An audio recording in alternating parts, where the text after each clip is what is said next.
Ilham tentang Villanesia. Karena nanti akan ujungnya saya akan bertanya ketika kita berada di Italia. Silakan. Bismillahirrahmanirrahim. Makasih Pak Kumis.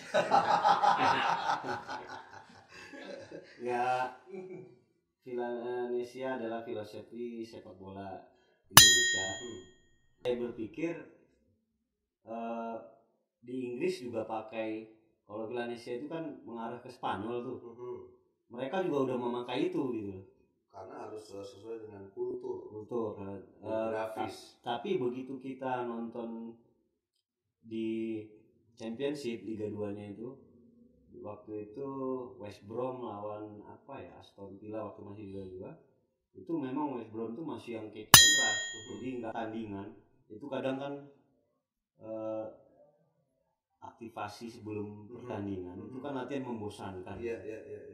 Jadi latihan shadow, latihan free kick, throw in semua, goal kick itu semua itu membosankan. Tapi kalau yang saya lihat, kalau itu keluar kayak sebuah corner bisa menjadikan hasil itu puas itu walaupun kalah.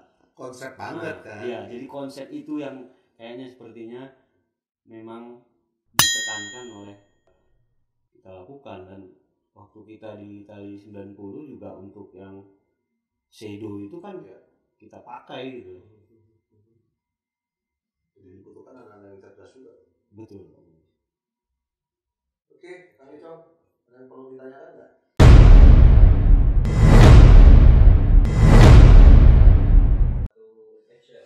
Ketemu lagi di Elite Explore TV bersama saya Icong dan saya Supriyono Prima. Program Ngobrol bareng Elite Explore.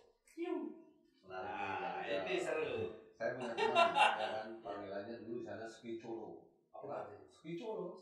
Orangnya gesit, lincah, ya kan, cerdik. Saya dipanggil Skicolo ya. Teman di Italia Di sono. Jadi saya kenal dia itu, beliau di Club Medan. Saya di Salatiga. Berantem tuh, ya kan? Saya nggak bagus sebutnya. Pelatihnya seperti apa nggak bagus gitu.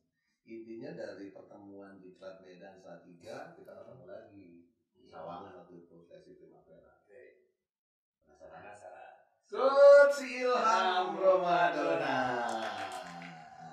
Sehat bro. Bagus. Saya sih sebenarnya nggak mau bertanya flashback ya, karena tadi saya sudah menyampaikan Coach Ilham dari Diklat Medan, ya kan, kemudian Primavera kita bareng kurang lebih 3 tahun. Yang saya ingin tanyakan itu kan Coach Ilham sekarang sudah pensiun dan menjadi duta Villanesia, ya kan. Kita bisa minta Coach Ilham menceritakan bagaimana sih pandangan Coach Ilham tentang Villanesia. Karena nanti akan ujungnya saya akan bertanya ketika kita berada di Italia. Silakan. Bismillahirrahmanirrahim. Makasih Pak Kumis. Ya, Villanesia adalah filosofi sepak bola Indonesia. Karena selama ini beberapa tahun kebelakang memang kita tidak punya satu filosofi di panduan ya, pedoman. Untuk di youth level rasanya ini sangat pas gitu, karena ini metodenya memang untuk belajar menurut saya nih. Karena saya juga mengalami ada 2 tahun di salah satu klub untuk mengikuti Elite Pro itu yang Elite Pro Academy. Perlu disebutin nggak? Nggak usah. Kan udah tadi. Bukan Elite. Timnya. Nggak usah lah. Oke, lanjut. Ya intinya seiring berjalannya waktu ini terus berkembang, tapi di perjalanan nggak seperti apa yang kita bayangkan ya kan. Di satu sisi di senior tim belum tentu pakai Elite Pro. Jadi ini panduan buat pemain-pemain muda, minimal mereka ketika nantinya masuk di jenjang senior tidak kesulitan beradaptasi. Jadi konsep pedoman untuk development pengembangan di usia dini, grassroots dan youth ya. Betul. Tadi basically di situ. Betul. hal yang fundamental dalam sepak bola. Oke? Ya sama-sama kita ketahui pentingnya basic fundamental di dalam sepak bola. Oke. Ada beberapa pemain yang ketika di senior maaf saja ketika bicara teknis tentang sepak bola, apa itu body shape, first start itu kadang kan nggak memahami. Dribblingnya nunduk terus, bukan head up, macam-macam istilah memang harus perlu ditanamkan mulai di usia dini. Bukan gelok 9 yang begitu-gitu ya? Bukan, itu hanya istilah. Artinya anak-anak adik-adik kita harus kita selalu edukasi. Betul. Kita berikan wawasan dengan bahasa-bahasa sepak bola. Iya, betul. Jadi sepak bola ini universal, tapi kita juga di sepak bola punya bahasa khusus juga gitu, tidak yang keluar dari pedoman itu tadi. Garis besarnya itu sih Pak Kumis. Oke, menarik ya sebenarnya dengan ada panduan Villanesia ya. Berarti minimal dengan Villanesia itu akan mampu mengupgrade ya kan, SDM-nya juga, pemain-pemainnya juga, yang ujungnya adalah kualitas persepak bola Indonesia di level yang mana kan gitu ya kan. Oke, Villanesia sudah dipahami. Kemudian kalau nggak salah dengar nih, Coach Ilham pernah dikirim ke Birmingham di mana tempat latihannya Garuda Select Inggris. Dan di situ ada Inggris mantan pemain Chelsea ya. Iya. Ada Dennis Wise. Nah, dengan Villanesia yang baru kita kembangkan, kemudian U16 dengan Garuda Select dikirim ke Birmingham, kira-kira posisi Villanesia itu di mana itu? Bisa berkolaborasi nggak? Ya, di awal memang kita datang ke sana, nyaris Villanesia itu nggak ada. Ada beberapa momen saja ketika bicara defense, mungkin ada yang siapa yang ambil, siapa yang cover.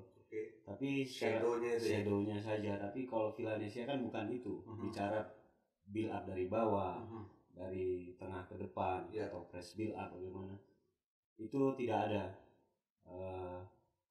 Tapi minimal pemain-pemain ini tahu menempatkan posisi. Ketika saya mau menerima bola, saya harus ada di posisi mana? Menguntungkan teman atau tidak? Dan yang pegang bola ini, istilah katanya dalam sepak bola, passing kemana yang kamu lihat, ke teman yang kamu lihat. Kalau di Villanesia progresif passing, itu ada passing ke depan. Ya, jadi mengarah ke konsep sih sebenarnya, konsep tidak masih spesifik. Tidak yang secara luas. Tapi ada satu momen kita dikasih kesempatan. Kalau di Inggris itu setiap tim akademi ada mengikuti, dikasih kesempatan seminggu sekali ikut di FA Inggris, di tempat home base-nya, base camp-nya tim nasional Inggris. Coverciano lah kalau Italia. St. George Park ya. Jadi pas kebetulan Garuda Select dapat minggu itu dan pelatih yang di Liga Championship atau di Liga Premier, Liga 1, Liga 2 lah kalau di Indonesia, wajib memberikan materi. Kebetulan kita yang kasih materi itu dari pelatih Aston Villa sekarang, si Alan Smith apa siapa ya. Tapi itu nyaris persis Villanesia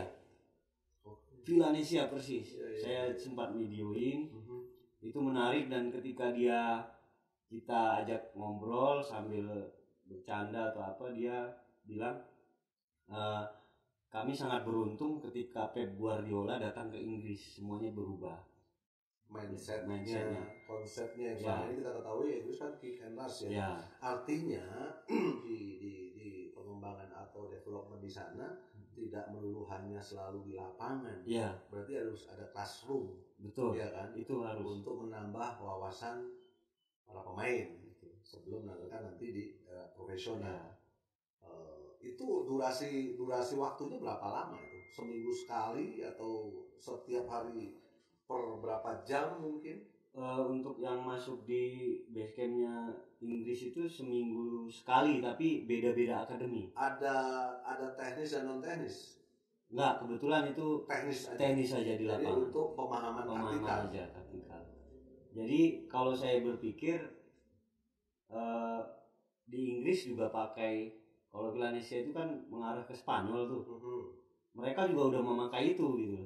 Karena harus sesuai dengan kultur grafis. Tapi begitu kita nonton di Championship Liga 2-nya itu, waktu itu West Brom lawan Aston Villa waktu masih Liga 2, itu memang West Brom tuh masih yang kick and rush. Jadi nggak semuanya pakai kick and rush pelatih itu, dan ada juga yang pakai dengan metode mirip dengan Villanesia. Jadi dicampur baur juga sih, kombinasi. Menarik kan? Ya, jadi intinya Villanesia jadi pedoman, akan mempermudah seorang pelatih dalam mengembangkan anak didik asuhannya. Betul. Yang ujungnya adalah mereka bisa memiliki pemahaman bermain bola yang baik dan benar, agar permasalahan sepak bola Indonesia itu tidak selalu bermasalah, ya kan, terutama basic gitu. Kemudian nutrisi segala macam, apakah setiap individu setelah main atau sebelum main itu selalu mendapatkan nutrisi, mendapatkan suplemen, edukasi seperti itu kan harus selalu dijalankan. Kalau di Garuda Select satu hal yang paling menonjol fasilitas tempat tinggal, materi latihan baik teknis maupun di classroom, baik itu nutrisi.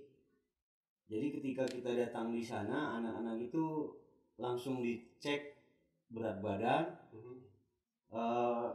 lemaknya, itu ada, nanti sebulan kemudian dicek lagi. Dan memang nutrisi yang kita dapat di sana memang benar-benar nutrisi yang makanan yang seorang atlet yang memang sesuai dengan kebutuhan dari individu itu. Betul. Berapa ribu kalori. Jadi, karena setiap individu kan berbeda. Betul. Jadi anak ini harus makan ini, buahnya sekian, dagingnya sekian, tidak boleh lebih, tidak boleh minum soda atau apa gitu. Ada catatannya semua. Itu menarik ya, sahabat elit ya, bagi putra-putranya yang berada atau bermain bola, jangan dibiasakan untuk mereka makan yang tidak ada kandungan untuk memenuhi kebutuhan tubuh dia, kan? Ya, seperti era-era lama lah ya, nasi goreng segala macam gitu. Betul. Itu yang sempat dikomplainkan oleh Sintayong kan. Betul. Terus kemudian dengan sarana, dengan istilahnya sport science mereka sudah jalankan gitu. Efektif nggak kira-kira Garuda Select dengan 6 bulan? Atau compare dengan Primavera 3 tahun? Efektifnya ada, tapi tidak terlalu menonjol gitu, tidak terlalu signifikan. Artinya peningkatan itu pasti ada dari segi badan mereka yang tadinya datang tidak berotot, pulang kita foto pertama dengan 3 bulan berikutnya itu kita lihat berbeda. Ini edisi berapa? Ini edisi ketiga. Garuda Select edisi ketiga. Tapi permasalahan di kita kan mungkin bukan kurang tepat sih, pengiriman pemain menurut saya. Alangkah bagusnya pemain itu dipisah saja supaya juga mengikuti adaptasi dan mental mereka juga terjaga dengan situasional orang di luar Indonesia kita. Kultur juga pengaruh. Kalau ini kan kita tetap bergabung seperti halnya kita dulu. Kita udah cukup lama, ada benar-benar peningkatan, ada signifikan itu pasti ada. Tapi untuk kedepannya sih ya situasional juga sih, harusnya mungkin disebarin aja, dua di sini walaupun kita di Eropa ya untuk pengembangannya sama, tapi minimal mindset mereka mindset mereka yang harus tidak hanya diperbaiki, tapi mereka punya komitmen lah. Jadi kan kalau kumpul begitu rasanya seperti zona nyaman aja, masih lingkungan kita. Kalau mungkin dua di di West Ham atau di Liverpool. Iya, itu yang dilakukan oleh Islandia. Ya. Apa Islandia itu di Euro kemarin atau World Cup itu bisa dikatakan punya perform yang positif, ya. Karena dengan cuaca yang ekstrim, mereka tidak mungkin menggelar kompetisi, ya, betul. Ya kan? Dan ujungnya federasi, government mereka berkolaborasi karena hanya pemerintah yang punya hak untuk bekerja sama, pertukaran pelajar. Yang ujungnya setiap pemain dari usia 11 tahun kalau nggak salah itu dititipkan di setiap akademi, akademi West Ham, Tottenham. Nah, ketika mereka nanti negaranya membutuhkan, mereka pulang. Betul. Nah, setelah itu dibalikin lagi. Dan akhirnya mereka punya generasi emas sekarang. Banyaklah sebenarnya yang bisa digali ya, potensi-potensi, tinggal bagaimana kolaborasi sinergi antara federasi dan pemerintah. Oke, mungkin terakhir Villanesia, Birmingham, Garuda Select, terus kemudian perjalanan kita berguru di Italia 3 tahun dengan berkompetisi. Perbedaan apa yang terlihat di sana? Walaupun dua-duanya juga sebenarnya punya background sepak bola yang luar biasa. Italia dengan Serie A, ya kan, kemudian Inggris dengan Premier League. Gitu. Untuk kompetisi sih dari sisi fasilitas, sarana prasarana sama sih, kurang lebih serius, lebih bagus di Inggris saya rasa. Ya, itu jelas karena yang tempat home base jadi home base Garuda Select ini itu Aston University, punya universitas di sana. Dia memiliki 7 lapangan dan itu layak pakai semua gitu. Luar biasa. Orang Sunda mah pasti itu hanya universitas itu. Jadi ketika kita main ke Chelsea, uji coba dengan Chelsea, mereka punya 34 lapangan. Ya, di St. George Park itu sekitar kurang lebih 40 di tempat home base-nya Inggris, dan itu rata-rata mereka di atas 15 sampai 20 lapangan. Ukurannya normal, ada yang sintetis, ada yang bahkan di home base-nya Inggris itu ada yang ruang tertutup. Ketika ada musim salju kita bisa main. Pernah nggak mendengar Dennis Wise atau Walker Dennis Walker itu ketika memberikan arahan, briefing ke anak-anak atau memutuskan untuk mereka itu berkompetisi, tujuan dari kompetisi itu apa sih? Kemenangan atau seperti apa gitu? Pernah dengar nggak?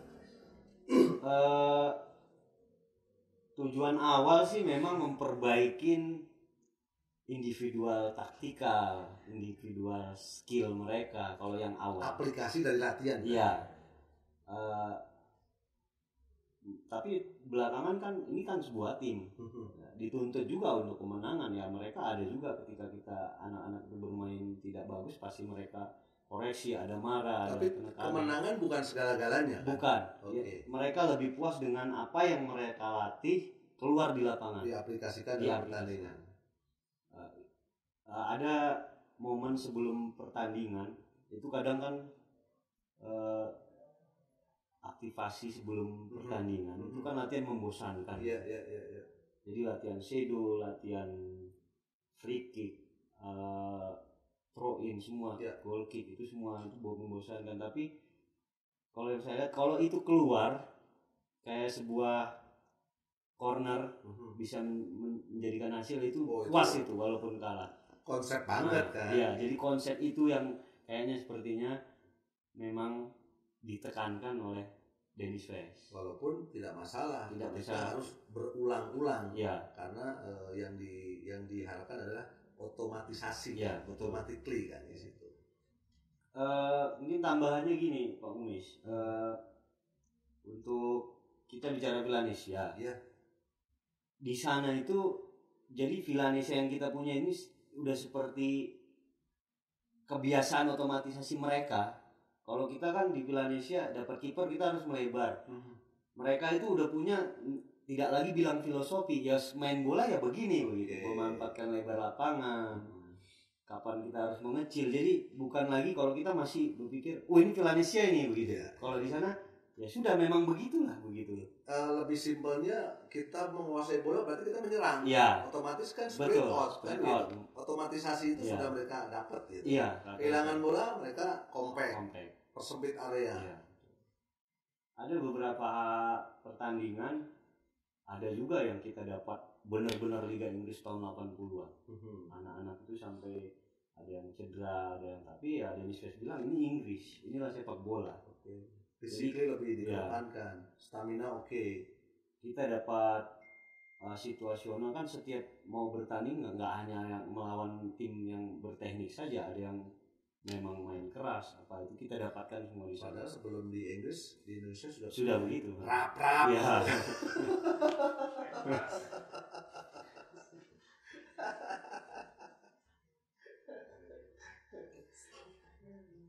Punya beliau, rap-rap itu punya beliau. Ada yang menarik lagi, anak usia 17 itu wajib ikut kursus pelatih. Kalau kita di sini lisensi D. Kita nunggu pensiun ya. Kita nunggu pensiun.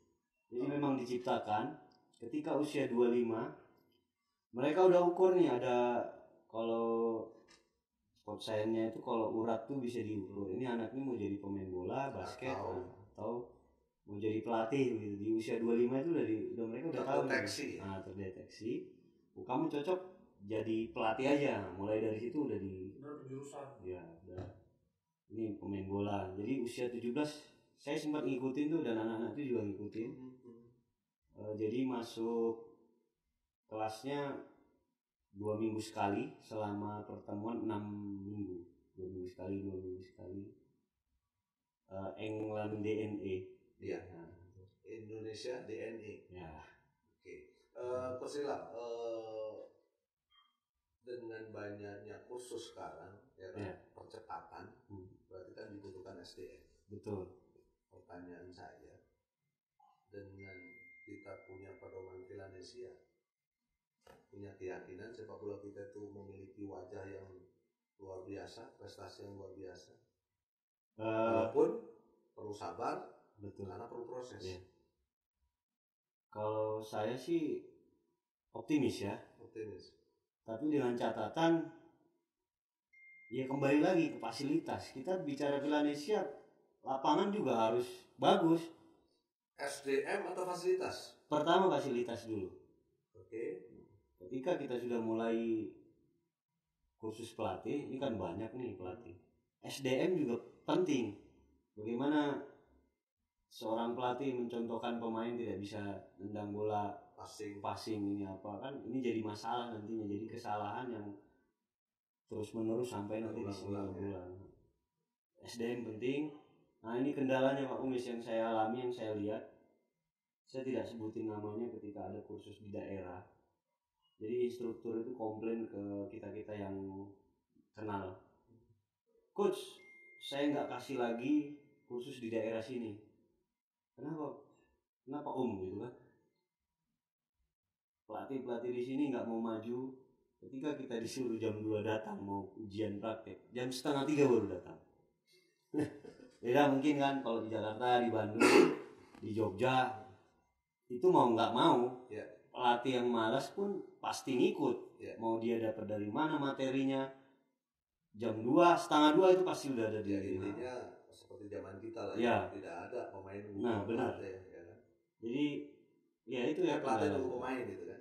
Kendalanya mungkin di daerah itu, ini kan bagian dari mental SDM-nya juga, pelatihnya juga, bagaimana kita tugas Pak Kumis mungkin ini. Kan begitu Pak Kumis. Iya, komitmen kedisiplinan ya kan. Kita itu hal kecil aja, belum yang lain-lain. Jadi banyak infonya begitu. 2 datang 2:30. Instruktur udah jelas, mending gak usah aja udah kalau begini kan begitu. Jadi pembelajaran yang bagus ya, artinya dimanapun ya kan, kedisiplinan itu nomor 1. Ya kan, apalagi mereka itu akan menjadi figur kan nantinya kan, panutan, contoh. Ya, Indonesia ini kan hanya untuk pembelajaran. Saya kira nggak ada salah panduan, nggak ada salahnya juga. Toh memang yang ujungnya sebenarnya mindset sih. Iya. Mindset bermain bola. Konsep itu tadi Pak. Ya. Secara keseluruhan kita nggak dapat, tapi konsep di setiap individu pemain itu dapat dia. Saya mau menyerang, menyerangnya bagaimana ini? Dapat di satu sisi menyerang, umpama dari sebelah kanan di sayap. Flank kanan. Nah, saya bergeraknya harus kemana? Keterlibatan satu dengan yang lainnya. Jadi menarik, kalau saya menarik, yang paling menarik latihan Villanesia di zona-zona masing-masing itu ada, enggak yang satu lapangan bola kita latihan enggak. Ketika kita hari ini mau latihan di sisi kanan, diselingi di sisi kiri, ini aja kita kupas nih. Karena sepak bola memang kan berawal dari potongan-potongan. Ya, realistis belakang, di pertandingan. Belakang, tengah, depan kan. Betul. Ada kanan, ada kiri. Ya. Itu sih kalau menurut saya Villanesia yang tapi ini di Inggris itu udah kita lakukan, dan waktu kita di Italia 90 juga untuk yang shadow itu kan kita pakai gitu. Jadi dibutuhkan anak-anak yang cerdas juga. Betul.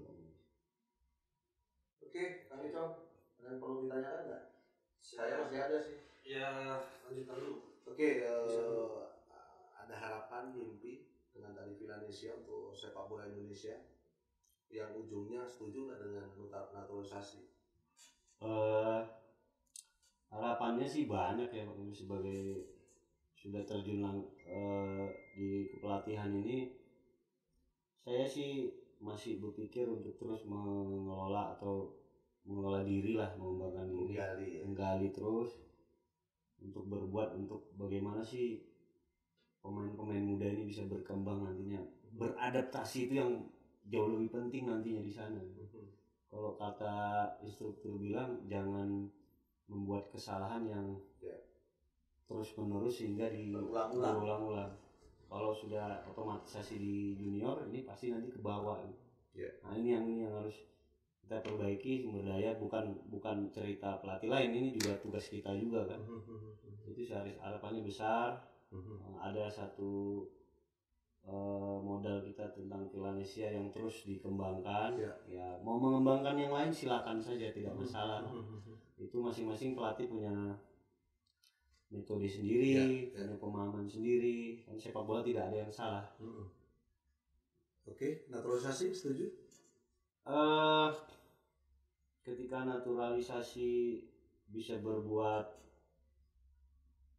untuk hanya membangkitkan motivasi dan bisa berbuat prestasi, bisa, tapi tidak banyak lah, paling 70-30%, 30%-nya nanti.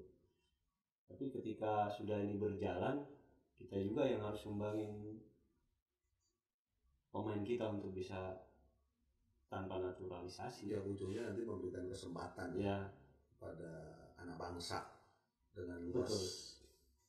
Berapa kita tuh? Kayaknya kan 220 ya? Iya kan? Memiliki hak kesempatan yang sama. Iya. Cuman kita berbicara ngalor ngidul ini, Coach Ilham sekarang berada di mana nih? Megang tim apa nih?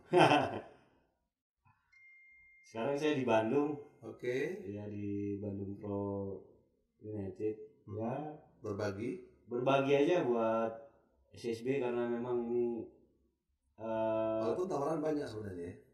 Insya Allah Pak Kumis. Oke, di Bandung. Ya teman-teman di sini kan mendukung banyak, ya seperti keluarga, berbagi ilmu di sini. Saya belajar juga lah, bukan hanya berbagi ilmu. Karena di sini kompetisinya juga banyak, SSB juga menjamur nih.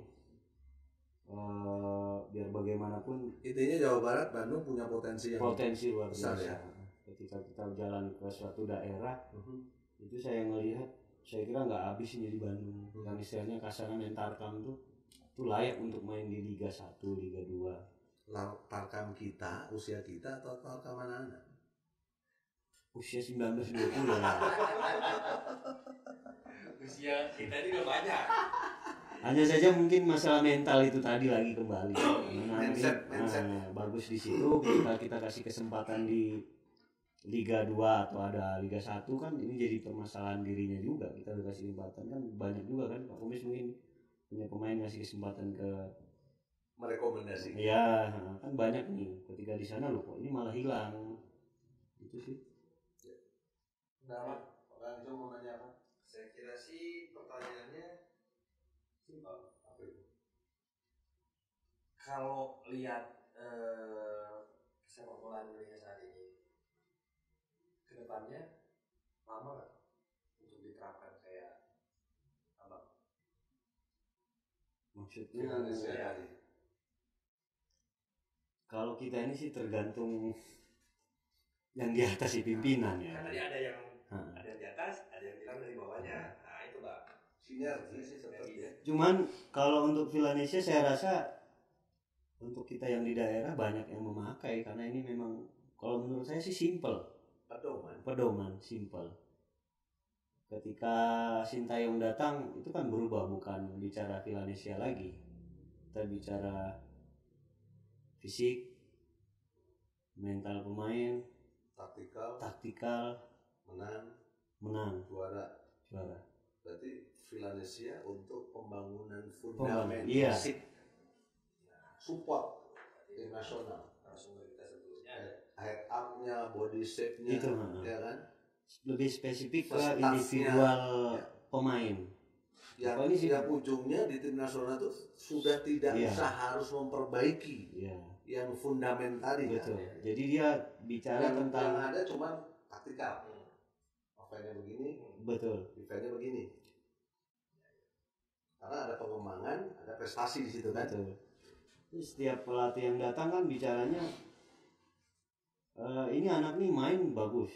Melewati orang bisa 3, 4, 5 orang. Tapi melepas bolanya dia tidak tahu mau kemana. Setelah itu baliknya kemana? Transisinya gimana? Kan setiap pelatih pasti ini yang jadi permasalahan. Lebih mindset ya. Maksudnya kehilangan bola ya udah defend, transisi gitu. teman kita biasa.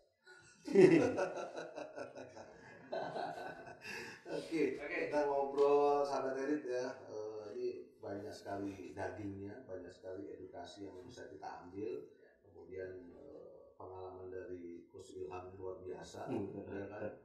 Mudanya di Itali, ya kan? Udah pensiun Birmingham, luar biasa gitu kan? Hanya dengan sepak bola, ya kan? Makanya adik-adik, orang tua yang punya putra jangan menghalangi putra-putranya untuk menekuni cabang olahraga sepak bola, karena dari cabang sepak bola itu bisa membawa kita ke tempat yang kita tidak pernah kita tuju. Oke, terakhir harapan untuk Elite Expo Bandung. Ya, untuk Elite Expo semoga terus berkembang, dari sisi mana aja kita bergerak. Bersama kita bisa, bersama Elite Expo Bandung yang menaungi mantan-mantan atlet nasional. Semoga berkah perjalanan ini. Amin. Bahagia selalu yang orang-orang yang mengurusnya. Sukses. Bermanfaat untuk kita semua. Bermanfaat untuk kita semua. Dan berkah. Amin. Amin. Oke. Ini diselesaikan. Kebiasaanmu ya. Bagi dua lah. Oke, dari tadi obrolan kita dengan Coach Ilham Corona. Nantikan narasumber berikutnya hanya di program Ngobrol Bareng Elite Expo. Aman kan? Dingin kali tangannya. Dingin kali tangannya. Bukan. Susah kali ya Pak itu.